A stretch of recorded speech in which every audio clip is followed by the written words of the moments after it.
हाँ जी खिलाड़ियों, कैसे हो आप सभी। मैं आपका मेंटोर अर्जुन, स्वागत है आपका टारगेट विद रामा के आपके इस परिवार में। A very good morning to all of you. चलिए शुरू करते हैं practice set number 5, GS special superfast revision.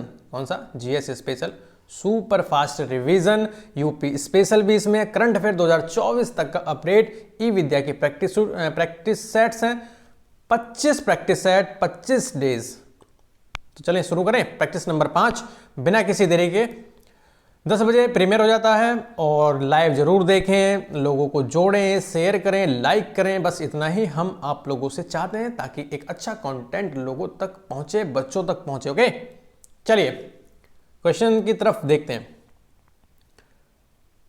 Bharat के राष्ट्रपति पर महाभियोग लगाने का अधिकार किसे है? बताइए मुझे।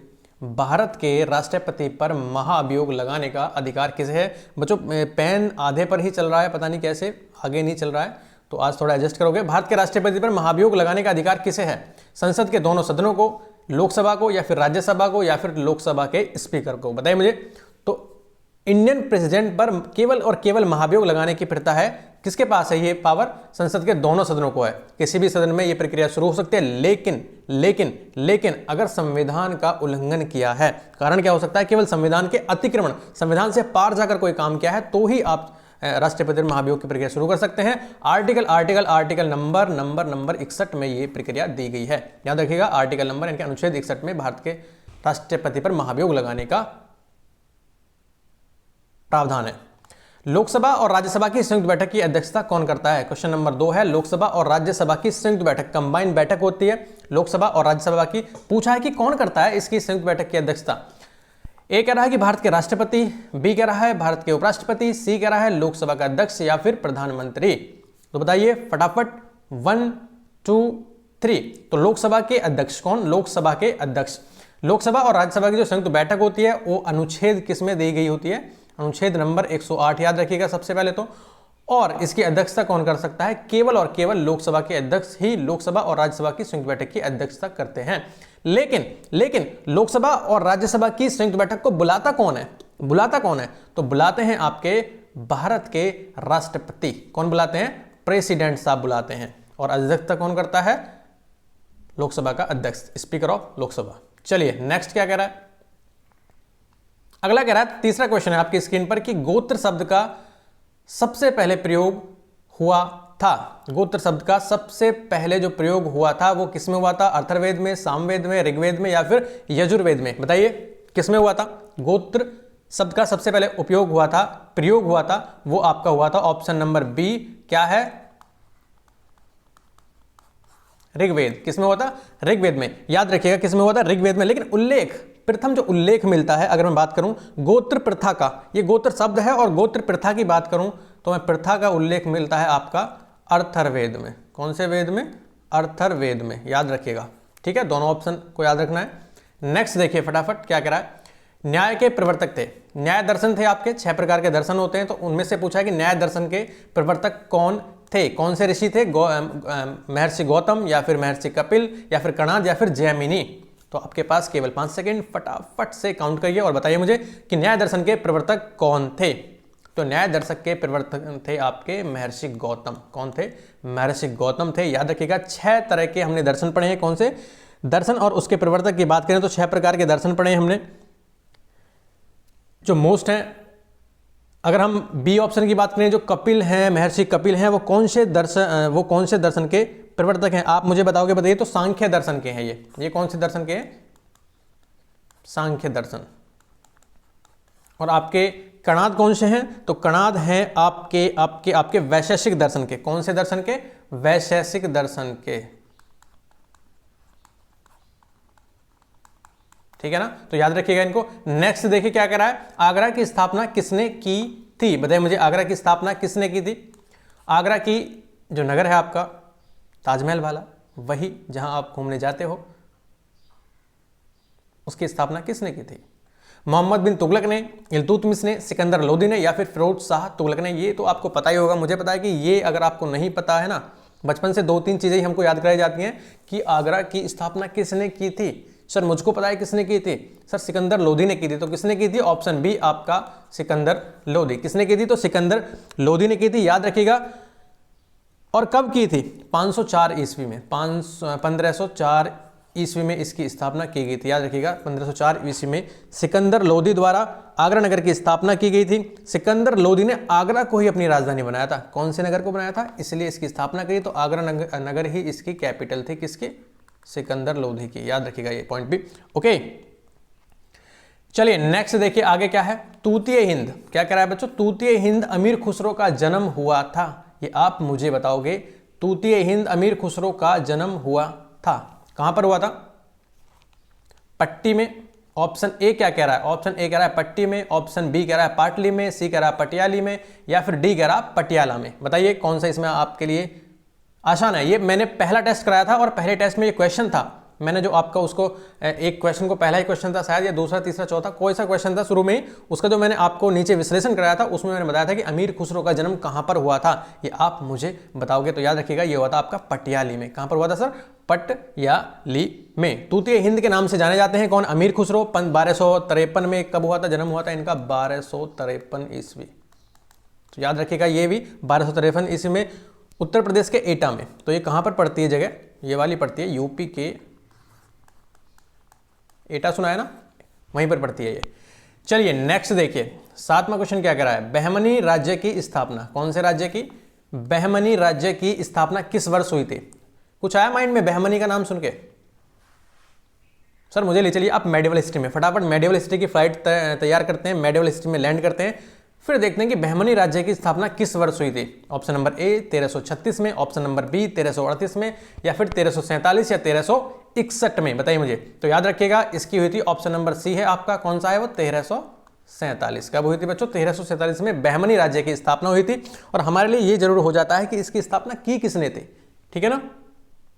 दिल्ली के सुल्तान मोहम्मद तुगलक का एक अधिकारी था, उसका नाम था हसन। क्या नाम था? हसन नाम था। उपनाम की बात करें तो जफर शाह था। हसन नाम से जानते थे, जफर शाह उपनाम था। और 1347 में बहमनी राज्य की स्थापना की थी। और कहता क्या था, क्योंकि उस टाइम पे जो मेडिवल हिस्ट्री में जो ये राजा वाजा आए थे ना, ये मतलब पीस लोग ही थे सारे के सारे। वो कहता था कि अपने को फारस के वीर योद्धा बहमन का वंशज बताता था पहले तो आके, कि मैं बहमन वंशज से हूं, वीर योद्धा हूं, इसलिए उसका वंश बहमनी कहलाने लगा।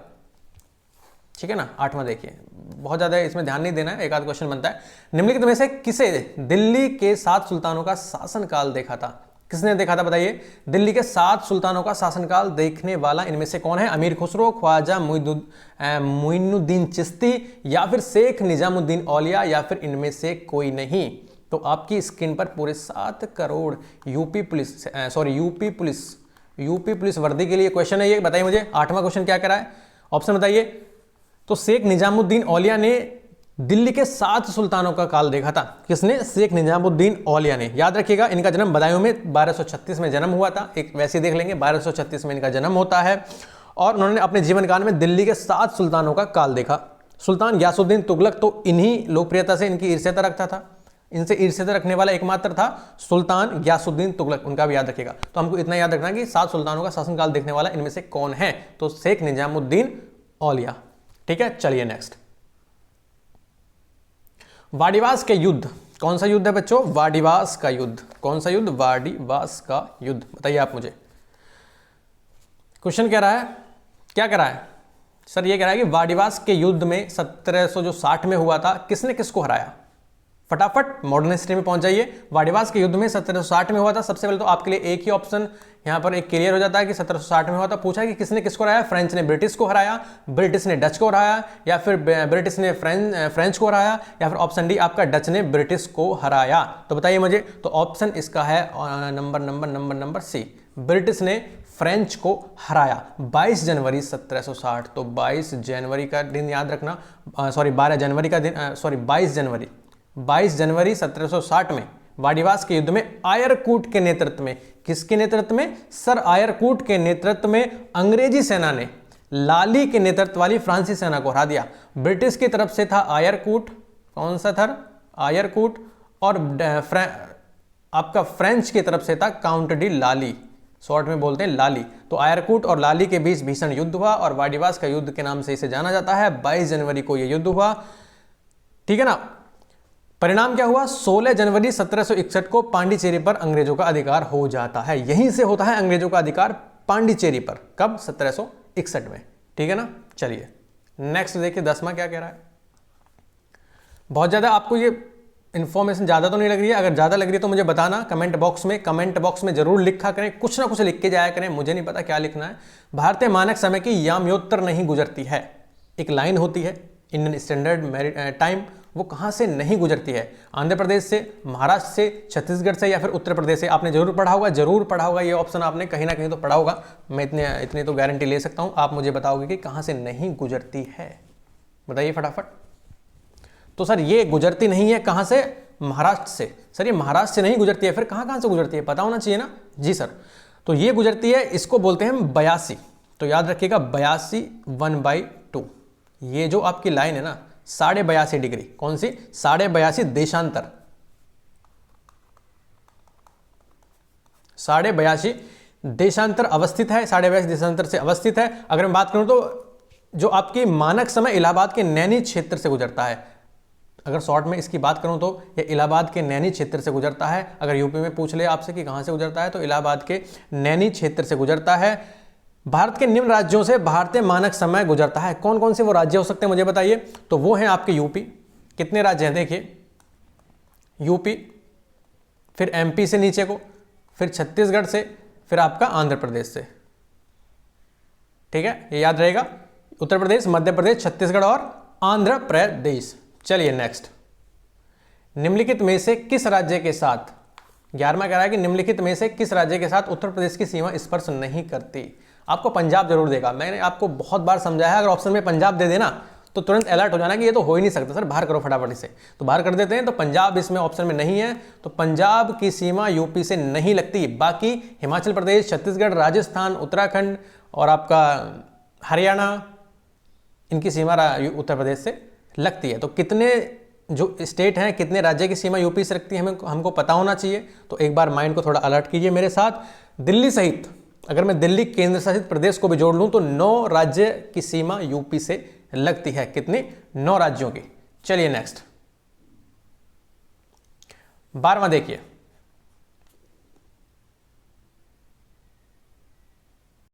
चलिए 12वां देखिए, फारस की खाड़ी सीमा नहीं बनाती है। ये थोड़े किससे? ज्योग्राफी से क्वेश्चन है। कौन से स्टेट से? जियोग्राफी। बताइए मुझे, फारस की खाड़ी जो है आपकी, वो सीमा नहीं बनाती है। किससे नहीं बनाती? बहरीन से, इराक से, कुवैत से या फिर ओमान से? तो किससे नहीं बनाती है? तो ये नहीं बनाती है आपकी ओमान से। ओमान से सीमा नहीं बनाती है, ओमान से। आपसे अगर ये क्वेश्चन रटने वाले, अगर आप मैप देख लोगे, मैप अगर आप देखोगे तो आपको मैप से याद हो जाएगा। अगर नहीं देखना तो इनमें ओमान जरूर देगा। जैसे कि यूपी में पंजाब जरूर देता है सीमा से, ऐसी फारस की खाड़ी में ऑप्शन में ओमान जरूर देता है। तो ओमान याद रखना, याद रखिएगा, ओमान से फारस की खाड़ी की सीमा नहीं लगती है। ठीक है ना। नेक्स्ट देखिए 13वां क्वेश्चन क्या कह रहा है? भूमध्य रेखा गुजरती है फ्रॉम वेयर? भूमध्य रेखा, जो आपकी भूमध्य रेखा है, कौन सी वाली? ये वाली, बीच वाली। ये आपकी कर्क रेखा, ये आपकी मकर रेखा। तो ये आपकी भूमध्य रेखा पूछा है कि भूमध्य रेखा गुजरती है मध्य अफ्रीका गणराज्य से होकर, या फिर नामीबिया से होकर, या फिर कीनिया से होकर, या फिर वेनेजुएला से होकर। बताइए मुझे कहां से होकर गुजरती है? तो कीनिया से होकर गुजरती है। कहां से? कीनिया। कहां से होकर गुजरती है बच्चों? कीनिया से होकर गुजरती है। और भूमध्य रेखा को क्या बोलते हैं? इक्वेटर बोलते हैं। इक्वेटर सुना है ना? इक्वेटर, बीच वाली रेखा को क्या बोलते हैं? भूमध्य रेखा बोलते हैं। कहां से गुजरती है? तो कीनिया से गुजरती है, कांगो से गुजरती है, उसके बाद बेसिन से गुजरती है। नेक्स्ट अगर बात करूं तो ब्राजील से गुजरती है, कोलंबिया, इक्वाडोर आदि से गुजरती चली जाती है। याद रखने का, ठीक है। चलिए next,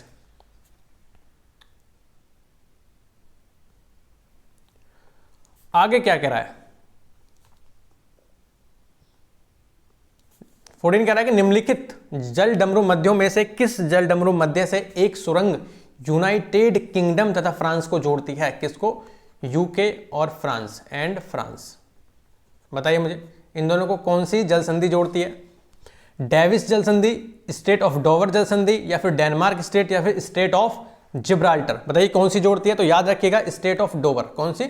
state of Dover. Dover की जो जल संधि है वो यूनाइटेड किंगडम यानी कि ब्रिटेन को फ्रांस से जोड़ती है। किससे जोड़ती है? यूनाइटेड किंगडम तथा फ्रांस को आपस में जोड़ती है। ओके ओके ओके, चलिए नेक्स्ट देखिए आगे, अगर मैं आगे बात करूं फटाफट देखिए 15 देखिए, निम्नलिखित में से किसे, अगर मैं ऊपर बात कर लूं जी जितनी भी जल संधि देखिए, स्टेट ऑफ डोवर है, डेविस की जल संधि किसको किससे जोड़ती है ये भी हमको पता होना चाहिए। तो बैफिन की एक खाड़ी है, बैफिन की खाड़ी को अटलांटिक महासागर से जोड़ती है डेविस की। डेनमार्क की जो जल संधि है वो किस किस को जोड़ती है, वो अटलांटिक और आर्कटिक महासागर को जोड़ती है, उत्तरी अटलांटिक और आर्कटिक महासागर को जोड़ती है। उसके बाद डोवर की हम देख चुके हैं, इंग्लैंड और फ्रांस को जोड़ती है। उसके बाद जिब्राल्टर की एक महत्वपूर्ण जल संधि है, ये भूमध्य सागर को अटलांटिक सागर से जोड़ती है। डी वाली जो है आपकी वो भूमध्य सागर को किससे जोड़ती है, अटलांटिक सागर से, इसको भी याद रखिएगा, ठीक है। 15 देखिए, निम्नलिखित में से किसे नाभिकीय रिएक्टर में मंदक, मंदक यानी कि स्लो करने वाला के रूप में यूज किया जाता है। थोरियम को, हैवी वाटर को, भारे पानी को, या फिर रेडियम को, या फिर सादा पानी को, किसको मंदक के रूप में यूज किया जाता है, तो मंदक के रूप में यूज किया जाता है आपके भारी पानी को। किसको यूज किया जाता है बच्चों, भारी पानी को, याद रखिएगा।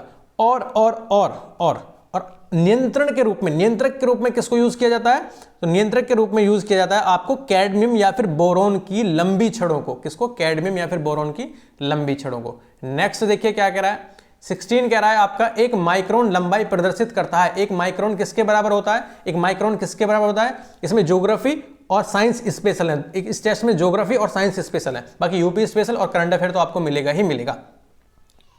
1 माइक्रोन लंबाई प्रदर्शित करता है किसके बराबर, 10⁻⁻6 सेंटीमीटर, या फिर 1 मिलीमीटर, या फिर 10⁻⁻4, या फिर 1 मीटर की। 1 माइक्रोन किसके बराबर होता है, तो ये होता है सर 10⁻⁻4 सेंटीमीटर के बराबर, ऑप्शन नंबर बी, याद रखिएगा, ठीक है, ऑप्शन नंबर बी। 1 माइक्रोन की लंबाई हम देख चुके हैं, सामान्य लंबाई, सॉरी 1 मिनट जी, बिल्कुल ठीक है, 10⁻⁻4 सेंटीमीटर। आप यहां पर कंफ्यूज हो सकते हैं, जैसे कि 10⁻⁻6 मीटर होता है वो, अगर सेंटीमीटर में बदलेगा तो 10⁻⁻4, याद रखिएगा, ठीक है। नेक्स्ट देखिए, 22 कैरेट सोने की शुद्धता कितनी होती है, कौन से कैरेट, 22 कैरेट। आपने सुना होगा 24 carat gold, 18 carat gold, gold की चैन पहनते हो गए, तो 22 कैरेट सोना तो किसकी होती है बताइए, 100% शुद्धता, या फिर 99, या फिर 92, या फिर 75, बताइए कितनी होती है, तो ये होती है आपकी 92%। 92% 22 कैरेट सोने की शुद्धता को प्रदर्शित करता है। अगर हम 24 कैरेट की बात करें, जो हमने 24 कैरेट की बात करते हैं, तो वो करता है आपका 100% शुद्ध है सोना, ठीक है, उसमें सोना ही है, बाकी कोई मेटल नहीं है। 18 क्या कह रहा है, नेक्स्ट कह रहा है कि शब्द धर्मनिरपेक्ष, पॉलिटी के क्वेश्चन शुरू होते हैं। धर्मनिरपेक्ष भारत के संविधान की प्रस्तावना में किस संविधान संशोधन द्वारा जोड़ा गया था, धर्मनिरपेक्ष बहुत ज्यादा इंपॉर्टेंट क्वेश्चन है, क्योंकि यहां से क्वेश्चन बनते हैं, 3 शब्द जोड़े गए थे, मैं आपको आगे बताऊंगा, और वहीं से क्वेश्चन आपके प्रस्तावना से उठाए लिए जाते हैं। तो कौन सा था, 25वां संविधान संशोधन, 44वां, या फिर ऑप्शन नंबर बी 42वां, या फिर ऑप्शन नंबर डी 52वां, बताइए मुझे कौन सा संविधान संशोधन था जिसमें धर्मनिरपेक्ष शब्द को भारत की प्रस्तावना में जोड़ा गया था, तो ये था आपका 42वां संविधान संशोधन, ऑप्शन नंबर बी 42वां संविधान संशोधन के द्वारा धर्मनिरपेक्ष वर्ड को जोड़ा गया था, इसको याद रखिएगा, ठीक है ना। 3 शब्द जोड़े गए, समाजवादी, पंथ निरपेक्षता और अखंडता। कौन कौन से, एक तो धर्मनिरपेक्षता हो गया, एक था, दूसरा था आपका समाजवादी, और तीसरा था आपका अखंडता। क्या था,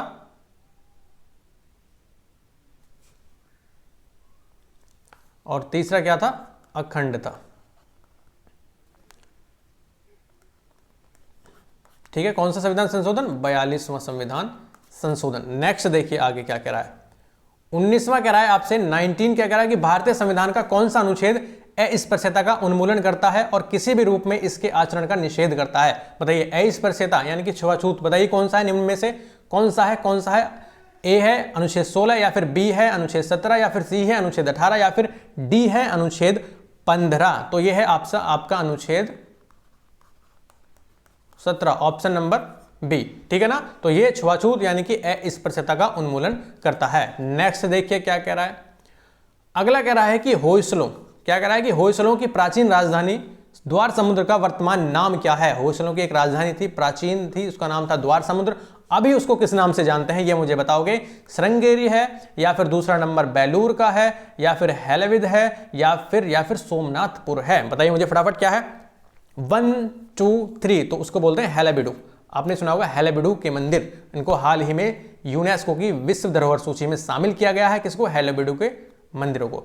चलिए नेक्स्ट देखिए आगे क्या है, महाबलीपुरम, क्या है, एक मिनट, चलिए क्या है, महाबलीपुरम में रथ मंदिरों का निर्माण कराया गया था, किसके द्वारा? आपने सुना होगा महाबलीपुरम के रथ मंदिर थे, 5 रथ मंदिर थे सर, थोड़ा थोड़ा याद आ रहा है लेकिन आना चाहिए ना। चोलों के द्वारा, चेदियों के द्वारा, या फिर पल्लवों के द्वारा, या फिर चालुक्यों के द्वारा? तो किसके द्वारा कराया गया था बताइए फटाफट, फटाफट बताइए। तो पल्लवों के द्वारा। किसके द्वारा? पल्लवों के द्वारा। ऑप्शन नंबर सी आपका। ये वहां तक पेन पहुंच नहीं रहा है, पता नहीं क्यों, तो इसको याद रखिएगा, ऑप्शन नंबर सी, पल्लवों के द्वारा महाबलीपुरम के रथ मंदिरों का निर्माण कराया गया था, इसको याद रखिएगा। पल्लव जो वास्तुकला है वो द्रविड़ शैली की है। कौन सी शैली? हमने 3 तरह की शैली पढ़ते हैं मंदिर वास्तुकला में, एक तो द्रविड़ शैली जो साउथ वाली होती है, एक आपकी नागर शैली उत्तर वाली, और एक बेसर शैली दोनों के बीच वाली, ठीक है ना। चलिए आपका, औरंगजेब ने दक्षिण में किन 2 राज्यों को विजित किया? औरंगजेब ने दक्षिण में 2 राज्यों को जीता था। जीता था? पता नहीं सर, जीता था। तो कौन कौन से थे? अहमदनगर और बीजापुर, बीजापुर और गोलकुंडा, बीदर और बीजापुर, या फिर गोलकुंडा और अहमदनगर? बताइए मुझे। तो ऑप्शन नंबर सी, बीजापुर और गोलकुंडा को औरंगजेब ने दक्षिण में जाकर जीता था। कहां पर जाकर जीता था? दक्षिण में जाकर जीता था। 1785 ईस्वी में बीजापुर के शासक आदिल शाह द्वितीय, कब? 1785 ईस्वी में आदिल शाह द्वितीय, और 1687 में, ये भी 1685 में बीजापुर, और 1687 में गोलकुंडा। कौन सा? गोलकुंडा को विजित कर अपने साम्राज्य में मिला लिया था, ठीक है ना। चलिए नेक्स्ट, आगे कह रहा है कि दिल्ली से दौलताबाद राजधानी के स्थानांतरण का आदेश किसने दिया था? 23वां क्वेश्चन आपकी स्क्रीन पर, आपके यूपी पुलिस सिलेक्शन के लिए। सुल्तान फिरोज शाह तुगलक ने, सुल्तान मुबारक ने, या फिर बी आपका सुल्तान गयासुद्दीन तुगलक ने, या फिर डी आपका सुल्तान मोहम्मद बिन तुगलक ने? दिल्ली से दौलताबाद राजधानी को कौन ले गया था? बताइए फटाफट, बड़ा आसान सा क्वेश्चन है। तो ये ले गया था MBT। कौन? MBT। Option number D, Mohammad bin Tughlaq. कौन? मोहम्मद बिन तुगलक। याद रखिएगा, 1327 से लेकर 28 में अपनी राजधानी का स्थानांतरण दिल्ली से देवगिरी को किया था, जिसका बाद में नाम हो गया था क्या? दौलताबाद। पहले नाम क्या था? देवगिरी। ऐसे ही जैसे उस समय पर नाम चेंज हो रहे थे ना, अभी भी नाम चेंज ही हो रहे हैं यहां पर, और कुछ भी नहीं हो रहा है। चलिए 24वां क्या कह रहा है? नेक्स्ट कह रहा है 24 की एटम में न्यूट्रॉन की खोज किसने की? न्यूट्रॉन, आसान सा क्वेश्चन है, फिजिक्स का क्वेश्चन है। न्यूट्रॉन की खोज किसने की थी? ऑप्शन ए जे थॉमसन ने, या फिर चैडविक ने, या फिर रदरफोर्ड ने, या फिर न्यूटन ने की थी। बताइए किसने की थी? तो ये की थी सर चैडविक ने। किसने? चैडविक ने। ऑप्शन नंबर बी, चैडविक ने न्यूट्रॉन की खोज की थी। इलेक्ट्रॉन की थी थॉमसन ने, प्रोटॉन की थी रदरफोर्ड ने। याद रखिएगा। 25वां देखिए, बुलेट प्रूफ जैकेट के निर्माण में किस बहुलक पदार्थ का प्रयोग होता है? आपने बहुत ज्यादा सुना होगा ब्लड प्रूफ। क्या होता है कि उसमें गोली पार नहीं होती है, क्या है ऐसा उसमें? बताइए मुझे फटाफट। बुलेट प्रूफ जैकेट के निर्माण में किस बहुत ज्यादा पदार्थ का प्रयोग होता है? तो इसमें से बताइए किसका होता है?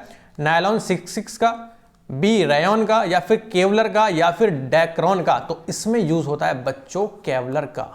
किसका? केवलर का यूज होता है बुलेट प्रूफ जैकेट में। किसमें? बुलेट प्रूफ जैकेट में। याद रखिएगा। नेक्स्ट चलिए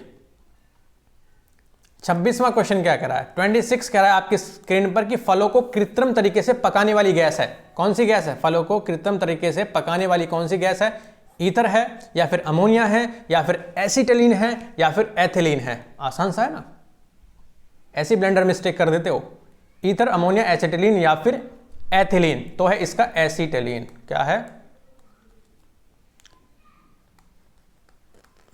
एसिटिलीन। Option number C. याद रखिएगा, फलों को अगर हमको जल्दी पकाना है कृत्रिम तरीके से, नेचुरली नहीं, तो एसिटिलीन गैस का प्रयोग किया जाता है, ठीक है ना। चलिए नेक्स्ट,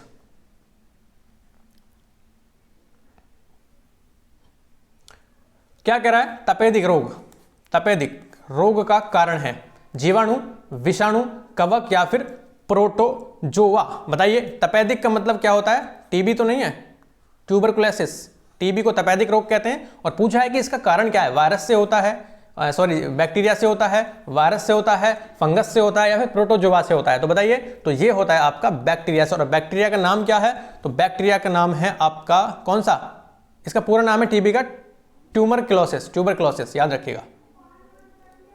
आगे देखिए फटाफट नेक्स्ट क्या कह रहा है, आनुवांशिक रोग हैं, इनमें से कौन सा जेनेटिक रोग है? जेनेटिक का मतलब आपके माता पिता से आपके पास ही आया है, ये भी इधर उधर नहीं भागते रोग। बताइए, डिप्थीरिया है, पीलिया है, हीमोफीलिया है, फिर कुकुर खांसी है। कुकुर खांसी बोलते हैं जिसको, कुकुर खांसी। बताइए कौन सा इनमें से आनुवांशिक रोग है, जेनेटिक है, कौन सा इनमें से? तो आपका जो हीमोफीलिया है ना बच्चों, ऑप्शन नंबर सी देखिए, इसमें वहां तक ये पेन नहीं पहुंच रहा है, हीमोफीलिया, ये आपका जेनेटिक रोग है। कौन सा रोग है? जेनेटिक रोग है। माना कि ना बहुत ऐसे रोग हैं जो माता पिता से उनके बच्चों में आ जाते हैं। किसमें? बच्चों में आ जाते हैं, तो उन्हीं को बोलते हैं हम आनुवांशिक जेनेटिक्स। जिससे से आपका कलर ब्लाइंडनेस सुना होगा आपने, जिसको रंगों की पहचान नहीं होती, वो भी जेनेटिक है। आपने हाइपर ट्राइकोसिस सुना होगा, वो भी जेनेटिक है। आपने हीमोफीलिया सुना है, वो भी जेनेटिक है। ठीक है, चलिए नेक्स्ट। अगला कह रहा है कि भारतीय मुद्रा में 1 रुपए का नोट जारी किया जाता है। इंडियन इकोनॉमी का क्वेश्चन आ गया। देखो वैरायटी क्वेश्चंस के, देखो आपके लिए बड़े अच्छे क्वेश्चन उठाते हैं ये।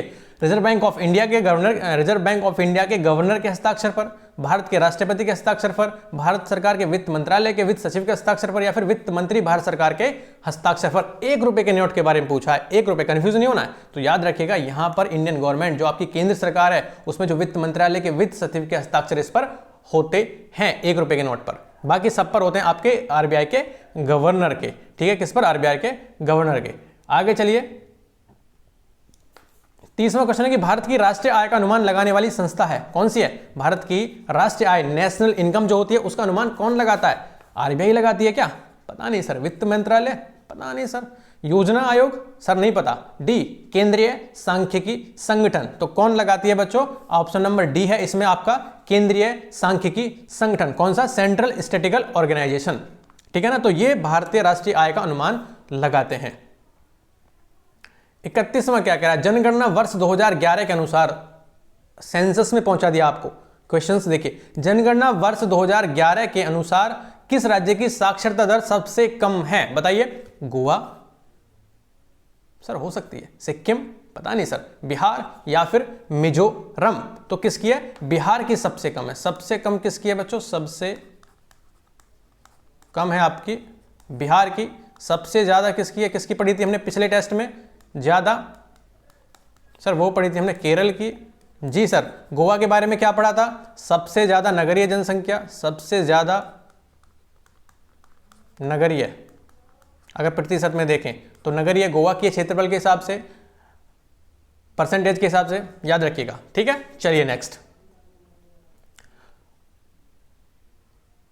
आगे कह रहा है, 32वां क्वेश्चन कह रहा है कि अंतर्राष्ट्रीय अपराधी न्यायालय आईसीसी की स्थापना कब और कहां की गई थी? अंतर्राष्ट्रीय अपराधी न्यायालय की स्थापना कब और कहां पर की गई थी? जुलाई 1998 में रोम में, या फिर मई 1993 में बर्लिन में, या फिर जून 1984 टोक्यो में, या फिर मार्च 2000 में पर्थ में। तो कहां पर की गई थी? याद रखिएगा 1998 में रोम में अंतर्राष्ट्रीय अपराधी न्यायालय की स्थापना की गई थी। ठीक है ना, कहां पर?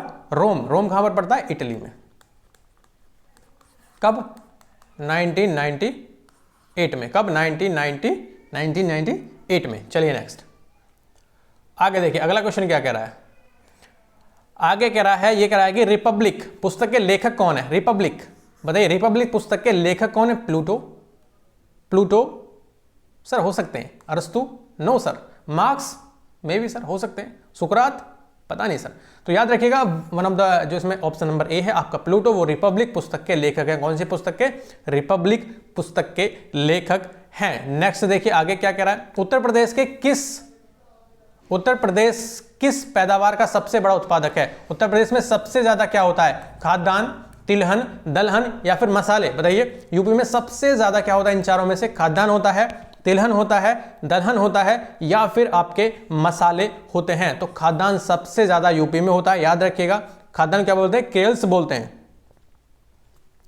चलिए नेक्स्ट आगे देखिए। हाल ही में किस राज्य की कैबिनेट ने प्रदेश के पहले एडवांस्ड पीडियाट्रिक सेंटर बनाने के प्रस्ताव को मंजूरी दी है? राज्य की पूछा, यूपी की। कौन से राज्य की कैबिनेट ने प्रदेश के पहले एडवांस पीडियाट्रिक सेंटर बनाने के प्रस्ताव को मंजूरी दी है? हम कौन सी तैयारी कर रहे हैं? तो उत्तर प्रदेश पुलिस की कर रहे हैं, तो मुझे लगता है कि वहीं से क्वेश्चन पूछेगा, लेकिन हमेशा नहीं पूछेगा।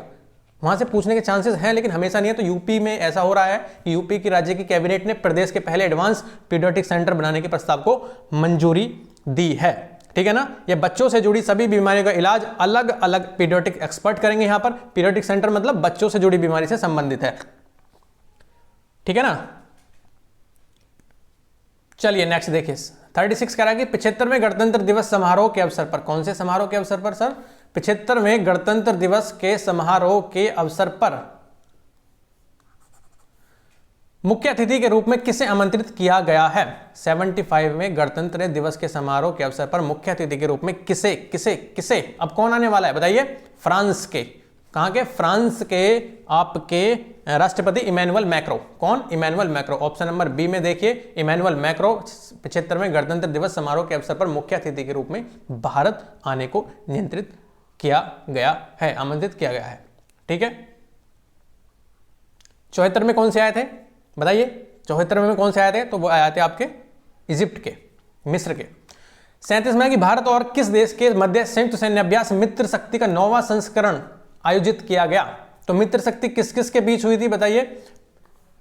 कौन कौन है? भारत, इंडोनेशिया, या फिर श्रीलंका के साथ भारत, या फिर मालदीव के साथ भारत, या फिर जापान के साथ भारत। इनमें से कौन है? तो इनमें से आपका श्रीलंका। मित्र शक्ति होती है भारत और श्रीलंका के बीच संयुक्त सैन्य अभ्यास है। ठीक है ना। 38वां देखिए क्या कह रहा है, next and the last question. ये कह रहा है सर 24 अक्टूबर 2023 को संयुक्त राष्ट्र की कौन सी वर्षगांठ मनाई गई? 24 अक्टूबर 2023 को संयुक्त राष्ट्र की कौन सी वर्षगांठ मनाई गई?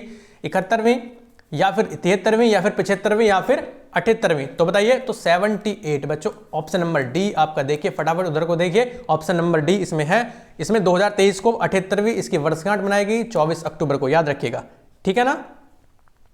संयुक्त राष्ट्र की यूएन बोलते हैं, इसकी स्थापना 1945 में हमने पढ़ा था कि हुई कब थी? 1945 में, 1945 24 अक्टूबर को इसकी स्थापना हुई थी।